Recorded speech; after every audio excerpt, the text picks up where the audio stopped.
오늘은 마태를 제자 삼으신 예수님, 이런 제목으로 말씀을 상고합니다. 예수님의 12 제자 중에 한 사람이 마태라고 하는 제자인데, 오늘은 그 마태가 제자 되는 과정을 소개를 하고 있어요. 마태복음 9장에, 또 마가복음 2장에, 누가복음 5장에 모두 소개가 되어 있는 거 보면 매우 중요한 사건입니다. 이 마태라고 하는 사람은 헬라어로 마태고 히브리어로는 레위라고 그래요.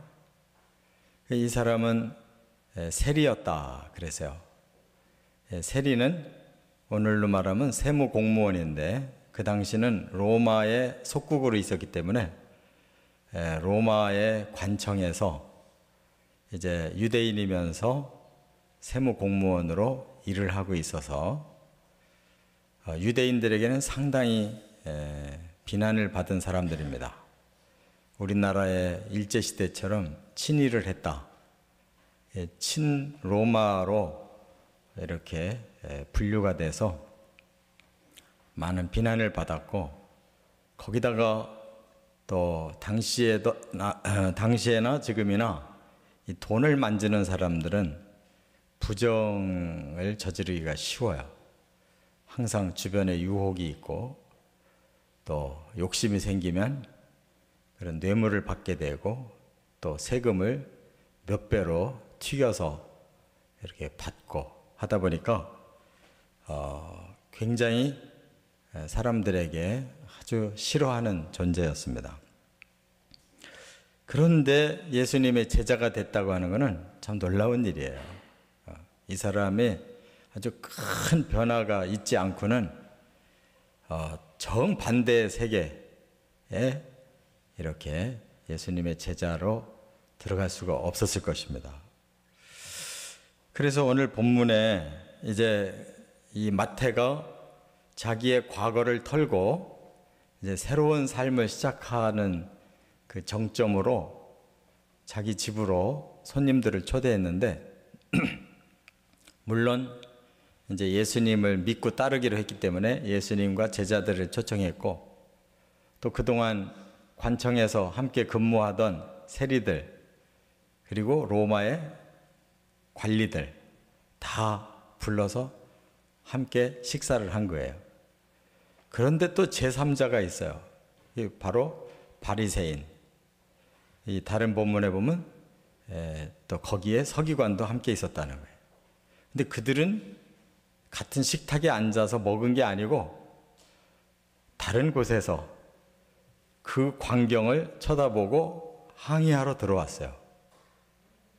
그래서 이제 예수님과 그 바리새인 서기관들이 이제 토론이 벌어진 것입니다. 이 내용을 통해서 우리가 중요한 걸 깨달아야 되는데, 너무 감사한 것은 예수님은 어려운 문제를 아주 쉬운 단어를 가지고 쉽게 비유를 하셔서 우리에게 아주 어려운 걸 쉽고 깊게 깨닫게 해주시는 그런 은사가 있으세요. 그래서 병자는 의사가 고쳐야 된다 하는 그 간단한 예화를 가지고 이 깊은 이 영적인 갈등, 이 문제를 깨끗하게 정리를 해주셨고, 바로 제자는 어떻게 되는 것인가 하는 그런 원리까지 가르쳐 주셨어요. 그래서 오늘 본문에 예수님이 제자 삼으신 것처럼 우리도 그와 똑같은 원리로 제자가 되고, 또 영적인 세계의 변화를 받게 된다는 거 깨닫는 시간 되시길 바랍니다. 첫째, 여기 10절부터 13절 상반절까지를 먼저 봐야 되는데, 예수님이 뭘 강조하셨느냐? 예수님은 긍휼을 베푸시는 영적 의사시다, 이걸 강조하고 있어요. 예수님은 영적인 의사신데 예수님의 치료 방법은 긍휼이라는 방법으로 치료하신다는 거예요. 그 얼마나 아주 쉽고 간단한데 그만큼 깊은 이런 치료자시라는 것을 보여줘요. 여기 12절, 13절 상반절까지 보면 이렇게 말씀해요. 예수께서 들으시고 이르시되 건강한 자에게는 의사가 쓸데없고 병든 자에게라야 쓸데있느니라. 너희는 가서 내가 긍휼을 원하고 제사를 원하지 아니하노라 하신 뜻이 무엇인지 배우라. 이렇게 말씀을 했거든요.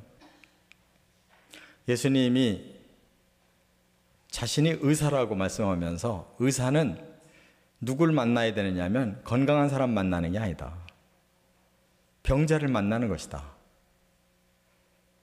너무 당연해요. 그런데 이것이 굉장히 새로운 발상이에요. 왜냐? 지금 바리새인들과 서기관은 예수님에게 대하여 아주 싫은 표정을 하고 항의를 하고 있어요. 당신은 소위 하나님의 그 사람으로 우리에게 하나님 진리를 가르친다고 다니면서 말씀을 전하는 선생님이신데 어떻게 이 땅에서 가장 천한 세리 그리고 죄인들과 어떻게 함께 식탁에 앉습니까? 말도 안 되는 이런 이율배반을 저지르고 있는 거 아닙니까? 이런 항의를 한 거예요. 그 당시에 세리는 아주 유대인들에게는 아주 가장 나쁜 사람들로 취급을 했으니까 또 그럴만한데 지금 세리 말고 또 죄인이 있다는 거예요. 아니 이 사람들이 어디 감옥에서 갑자기 나와서 잔치상에 앉았는지 세리와 죄인들과 예수님과 제자가 함께 앉았다. 이건 너무너무 안 어울린다는 거예요. 여기서 죄인이라고 하는 것은 유대인의 자존심에 그 달려있는 단어예요. 자기들은 아브라함의 자손이고 하나님의 선민인데 지금 로마라는 나라가 이 땅을 지배하고 있어요. 그들이 아무리 지배자를 할지라도 그들은 하나님 선민이 아니다. 구원받지 못할 이방인이다. 그러면 그들은 무조건 죄인이라는 거예요. 그래서 자기들의 자존심을 한껏 높이는 거예요. 우리는 당신들한테 지배를 받아도 우리는 하나님 선민이고 당신들은 우리를 지배해도 하나님 앞에서는 죄인들이다. 멸망할 죄인들이다. 그래서 유대인들은 이방인하고 같이 식탁에 앉아서 식사를 안 하는 거예요. 영적인 자존심이 있어가지고. 예수님 보고 당신도 유대인이고 유대인의 선생이라고 하면서 어찌 로마 죄인들과 같이 식탁에 앉고 유대인 중에서 가장 비난받는 저 천한 것들하고 어째 같이 앉아 있느냐 그 말이에요. 그러니까 예수님이 탁 받아서 하시는 말씀이 그래 내가 의사라면 건강한 당신들과 대화를 나누기보다는 병자들인 저 사람들과 대화를 나눠야 내 일을 하는 거 아니냐 이렇게 받아치셨다 이 말이에요. 그 다음에 유대인들 바리새인들 서기관들이 할 말이 뭐가 있겠어요? 그래 너희 말대로 저 사람들 병자다. 나 저 사람들 고치러 왔다. 할 말이 없잖아요. 그런데 더 중요한 얘기를 하시는 거예요. 여기 뭐라고 말씀했냐면 너희는 가서 내가 긍휼을 원하고 제사를 원하지 아니하노라 하신 뜻이 무엇인지 배우라. 너희들 이 말을 하기 전에 먼저 좀 하나님의 말씀을 좀 배우고 와서 나하고 얘기했으면 좋겠다는 거예요. 그러면서 내가 긍휼을 원하고 제사를 원하지 아니하노라 이 말씀의 뜻이 뭔지를 배우라는 거예요. 이 말씀을 먼저 찾아야 될 거 아니겠어요? 호세아 6장 6절에 하나님이 하셨던 말씀이에요. 이 말씀의 뜻을 배우고 온다면 너희들은 나를 다 이해할 거다. 내가 어떤 마음으로 이 사람들과 함께 앉아 있는지를 알 거다. 그 말이에요. 이렇게 예수님은 구구하게 설명 안 하고 그냥 딱 간단한 하나의 그 비유법으로 그리고 성경 한 구절만 딱 가르쳐주고 너희들 그거 알고 나에게 와 함으로써 더 이상 대화가 필요 없도록 만드셔요. 그러나 우리는 이걸 알고 이 자리에서 주의 뜻을 깨달아야 돼요. 호세아 6장 6절이 무슨 뜻이냐? 하나님이 구약시대에는 율법을 가지고 제사를 받으셨어요. 그래서 하나님께 영광도 돌리고 감사도 드리고 회개도 하고 때로 하나님 앞에 뭔가 잘못된 게 있으면 예물도 드리고 이렇게 하나님을 높였어요. 근데 하나님이 나 그 제사 원하지 않는다는 거예요. 그보다 더 원하는 게 있다는 거예요. 나는 너희들에게 가서 긍휼을 베풀고 싶다. 이렇게 말씀한 거예요.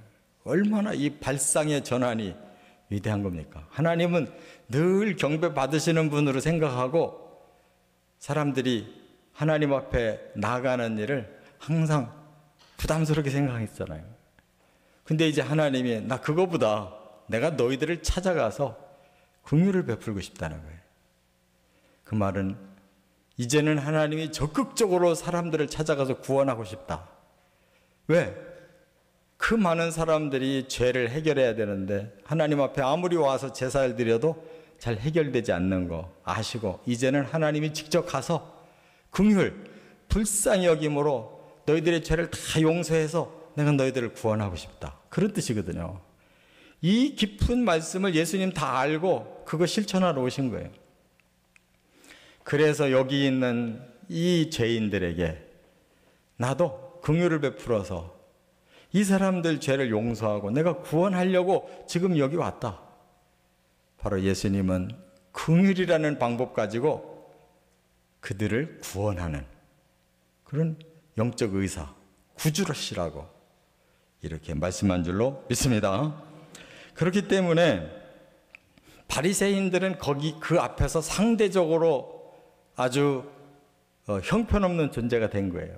왜냐하면 바리새인들은 그동안 계속 제사를 잘 드리려고 애쓰는 사람도 아니에요. 하나님 앞에 율법적으로 어떻게 하면 잘 할 수가 있냐.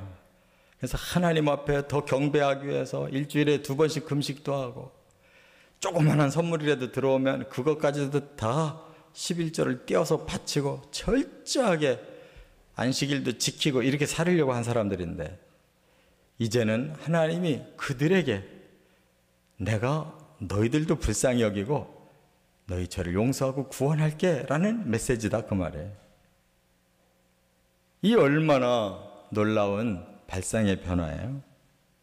이와 같이 이 세상의 영혼들은 바로 영적 의사를 만나야만 그 모든 죄가 씻겨질 수 있는 하나님 사랑으로만 치료된다는 거 믿으시기 바랍니다.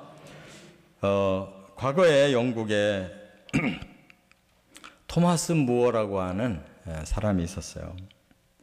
그는 굉장히 신실한 하나님의 사람이었고 정말 존경받던 하나님의 사람인데 이 종교계의 이러한 구교와 신교 이런 복잡한 이런 틈바구니에서 이 사람이 무고하게 잡혀서 사형을 당하게 됩니다. 그래서 이제 재판장 앞에 섰을 때 재판장이 사형을 언도해 버렸어요. 그런데 이 토마스 무어가 그 앞에서 뭐라고 말했냐면 재판관이시오. 내가 당신을 친구라고 부를 수 있도록 허락해 주십시오. 그랬어요. 그리고 우리는 잠시 후면 스데반과 바울처럼 그렇게 친밀한 관계가 될 겁니다. 그런 거예요. 그래서 내가 당신에게 사형 언도를 내렸는데 당신이 어찌 나를 친구라고 부를 수 있단 말이오? 그러니까 그 당시에 스데반을 죽이는데 앞장섰던 바울이 그 후에 예수 믿고 사도가 돼서 나중에 죽은 후에 천국 가서 지금도 두 사람은 너무 친밀한 친구로 있을 건데 당신이 지금은 비록 재판관으로 나를 죽인다 할지라도 당신도 머지않아 하나님 앞에 돌아오면 내가 먼저 천국 가서 기다리고 당신이 와서 나와 영원한 친구가 되지 않겠소? 다 용서하고 있는 거 아니에요. 자기를 무고하게 죽이는 그 재판관을 이미 예수님의 그 긍휼로 다 용서했다는 거죠. 이게 바로 기독교의 복음의 핵심인 줄 믿습니다. 두 번째, 13절 하반절과 그리고 누가복음 5장 32절을 참고로 보면 영적 환자는 겸손히 회개를 해야 한다 하는 걸 말씀했어요. 환자는 그 의사 앞에 치료를 받아야 되죠. 치료받기 위해서 이 영적인 환자가 해야 될 일이 하나가 있어요. 회개해야 된다는 거예요. 영적 의사 앞에 자기의 문제를 내놓고 치료받도록 겸손하게 나는 죄인입니다. 나는 이 죄를 치료받아야 됩니다. 라고 고백해야 된다는 거예요. 얼마나 쉬운 얘기예요. 여기 13절 하반절에 그랬어요. 나는 의인을 부르러 온 것이 아니요 죄인을 부르러 왔노라. 다시 말해서 예수님 앞에 나올 수 있는 자는 바리새인들 서기관처럼 나는 의인이요 하는 사람은 나올 수 없다는 거예요. 그를 부르러 온 게 아니래요.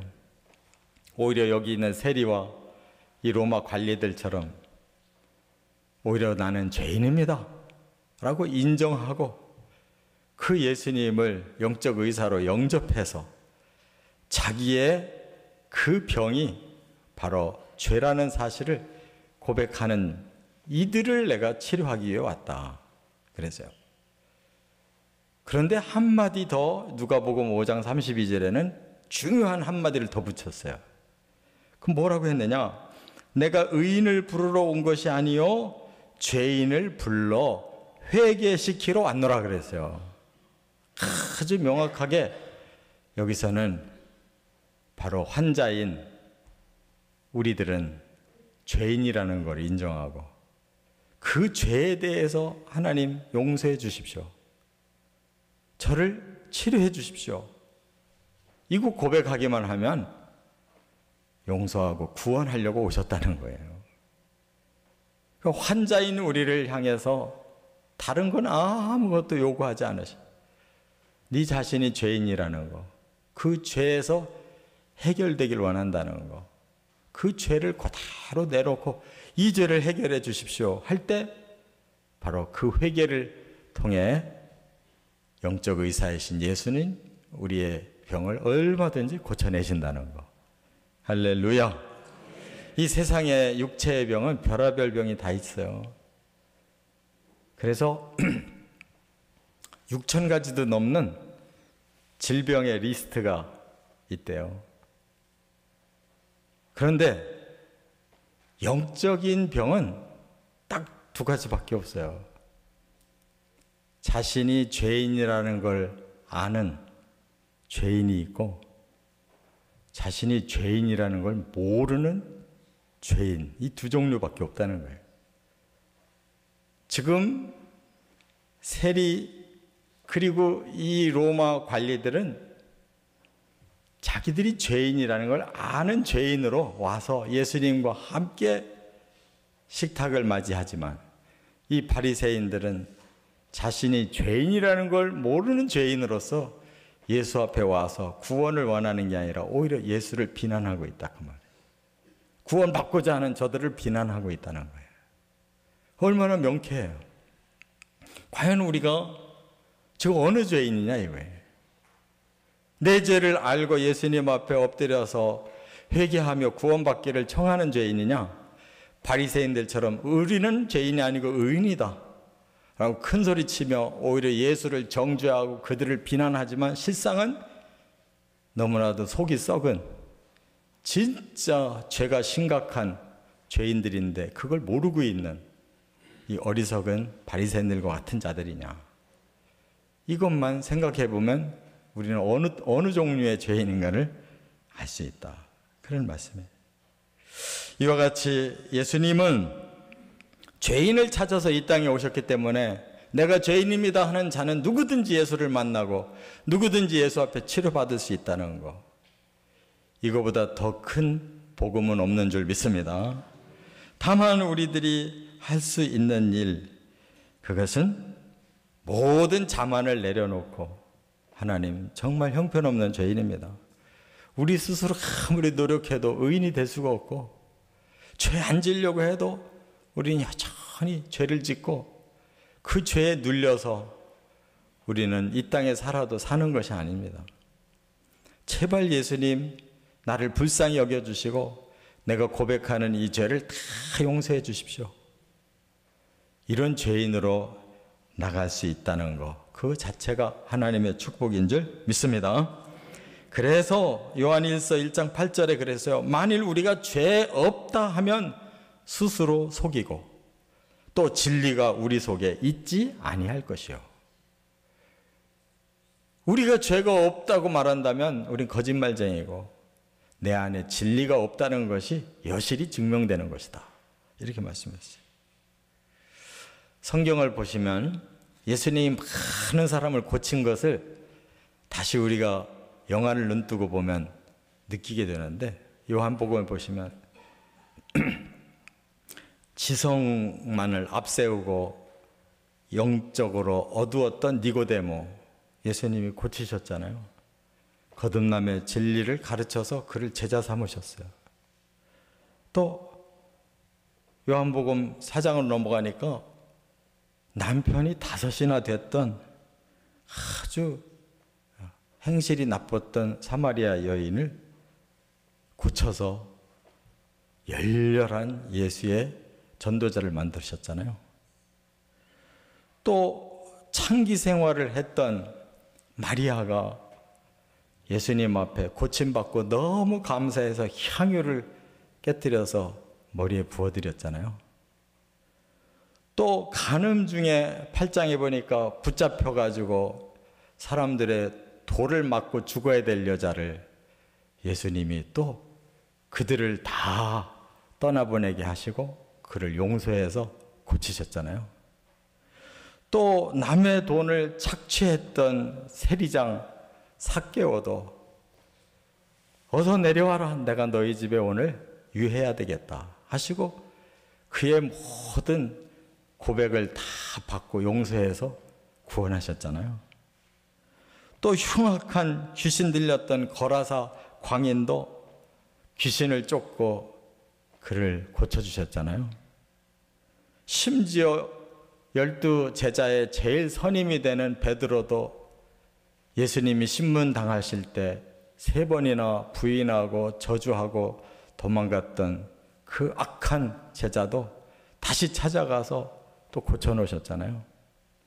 결국은 예수님이 다 영적 의사로서 이런저런 모든 종류의 사람을 다 고치셨어요. 공통점이 뭡니까? 그들의 죄를 용서해 주신 것이고 그들이 주님 앞에 고백함으로써 자기들의 죄를 고백하고 돌이킴으로써 다 용서받고 구원받았다는 공통점이 있잖아요. 오늘 우리도 이 중에 한 사람이 된 줄로 믿습니다. 끝으로 3번째는 또 하나의 원리가 뭐냐? 영적으로 건강해진 자는 사명을 감당해야 된다는 거예요. 지금 마태가 그런 거 아니겠어요? 9절에 보니까 예수께서 그곳을 떠나 지나가시다가 마태라 하는 사람이 세관에 앉아있는 것을 보시고 이르시되 나를 따르라 하시니 일어나 따르니라. 요 간단한 한 절만 얘기하자면 그 가운데 아무 메시지가 없는 것 같아요. 그런데 조금만 더 풀어보면 알 수가 있어요. 누가복음 5장 28절은 조금 더 풀어놨어요. 그 후에 예수께서 나가사 레위라 하는 세리가 세관에 앉아있는 걸 보시고 나를 따르라 하시니 그가 모든 것을 버리고 일어나 따르니라 그랬어요. 그는 본명이 레위라는 거예요. 그는 신실한 레위라는 유대인이에요. 그런데 그만 세상살이를 하려다 보니까 세무 공무원이 돼서 그 세계에 휩쓸려서 살다가 많은 죄를 짓고 많은 죄의식 속에서 괴로워했던 사람이에요. 어느 날 예수님의 소문을 들은 거예요. 그 마음의 죄의식을 가지고 예수님께 나가서 설교 듣다가 뒤집어진 거예요. 그래서 예수님, 저는 세리 아무개입니다. 오늘 저의 죄를 용서해 주십시오. 예수님 앞에 구원을 받고 그 세리직을 내려놓은 거예요. 그리고 예수님을 따르기 위해서 모든 것을 버린 사람이에요. 그 돈 많이 벌 수 있는 좋은 자리, 그래도 세도를 부릴 수 있는 그 직책을 예수를 따르기 위해서 다 버린 사람이에요. 이 마태야말로 영적으로 건강해진 자, 과거를 다 청산하고 새로운 생명과 삶을 시작한 바로 예수님이 사명을 맡길 만한 제자가 됐다 그 말이에요. 할렐루야. 이처럼 예수의 제자는 외적인 것이 훌륭한 게 아니고 그 내면을 제대로 치료받고 건강해져서 또 다른 사람에게 그 영적 건강을 줄 수 있는 사명감이 있는 사람, 예수님을 따라서 그가 그 일을 할 수 있다는 거예요.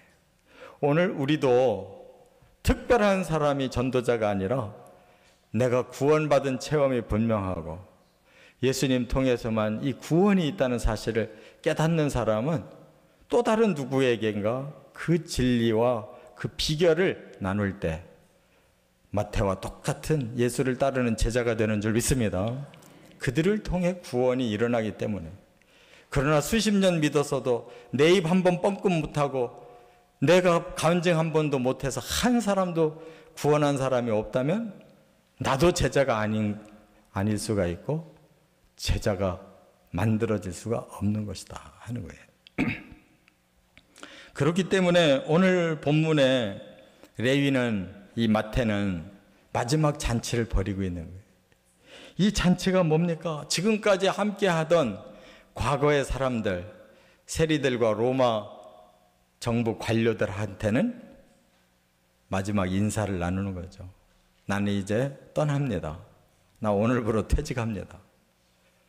나는 이 삶을 청산합니다 하는 굿바이 잔치. 그러나 거기에 예수님을 초청하고 그 제자들을 초청해서 함께 먹는 이 잔치는 또한 새로운 인생의 시작을 선고하는, 보고하는 이런 웰컴의 장소다 그 말. 이것이 분명한 사람이 돼야만 사명자로 바뀔 수가 있는 거예요. 이게 분명하지 않는 사람은 양쪽 다리를 다 걸쳐놓고 사는 사람은 결코 사명자가 될 수가 없어요. 정말 이 땅에 영적 병원이 어디냐? 교회밖에 없어요. 교회는 많은 영적 죄인들이 들어와가지고 병을 고치고 예수의 제자로 변화되는 장소가 바로 교회예요. 우리 교회가 그렇게 영적으로 살아 있어야 될 줄 믿습니다. 영적 의사 예수가 여기 계셔야 되고 그 예수를 만나기 위해 많은 세상의 영적 환자들이 들어와야 되는 거예요. 여기서 먼저 제자되고 사명받은 우리 성도들이 그들을 끌어안고 그들의 병을 고치는데 함께 투입해서 제자를 만들어내는 것이 바로 교회라 그 말이에요. 저와 여러분들이 그 일을 하고 있는 줄 믿습니다. 40년 동안 종교 생활을 했는데 하나도 마음이 변하지 않더래요. 늘 자기 중심적인 생각에 사로잡혀 있고 신앙의 감격이 전혀 느껴질 수가 없어서 너무 답답했대요. 그런데 이 사람이 어느 날 복도를 걷다가 예수님이 헤롯의 뜰 안에서 이렇게 채찍에 맞고 계시는 그 그림, 성화 한 장을 봤는데 이 그림을 그날 처음 본 게 아니고 오랫동안 봐온 그림인데 그날은 무심코 쳐다보다가 그 그림의 내용에 꽂혀버렸어요. 너무너무 그 예수님이 마음에 들어온 거예요. 아, 예수님이 저렇게 채찍에 맞으셔서 바로 나 같은 죄인을 구원해 주신 것이구나. 그 그림이 자기와 전혀 관계가 없었는데 그날은 그 채찍에 맞으시는 그 예수님의 고난이 자기의 죄를 용서해 주시는 그 사랑의 모습으로 깨달아진 거예요. 그래서 그 즉시로 그가 제자가 되어, 그렇다면 예수님, 저도 예수님을 따라서 바로 그 사랑을 나누면서 다른 사람을 살리겠고 예수님께 그 사랑을 보답하는 인생을 제가 살겠습니다 하고 거듭나고 돌이켜서 세상으로 나온 거예요. 그래서 수없이 많은 가난한 자, 병자, 죽어가는 자를 위해서 예수님의 그 정신을 가지고 헌신한 사람, 그가 다른 사람이 아니에요. 테레사. 예수님을 철저히 채찍에 맞으시는 예수님을 깨닫고 자기의 생애를 그 방향으로 돌린 사람이에요. 그래서 세상의 많은 사람들에게 몸으로 감동을 주고 몸으로 예수님을 보여준 사람이 바로 테레사예요. 바로 그것이 제자의 삶이다 하는 거예요. 다른 데 초점이 있지 않다. 저나 여러분이나 마태를 제자 삼으신 그 예수님이 여전히 우리에게도 모든 죄인을 다 치료하실 수 있는 대영적 의사라는 사실과 마태처럼 우리도 세상에서 몹시 죄짓고 죄의식으로 불행했던 우리가 예수님을 찾아 나와서 그 긍휼 앞에 엎드려져 우리 죄를 다 낱낱이 고백할 때 예수님이 용서해서 우리를 구원해 주셨다는 거, 거기다가 우리는 이제 그 예수님의 사랑에 보답하는 마음으로 과거에 나와 같이 불쌍한 인생을 살던 그 사람들을 향해서 바로 이 복음을 나눔으로써 사명자의 삶을 살아야 된다는 것, 바로 이 진리가 저와 여러분의 것이 되어지시기를 주의 이름으로 축원합니다.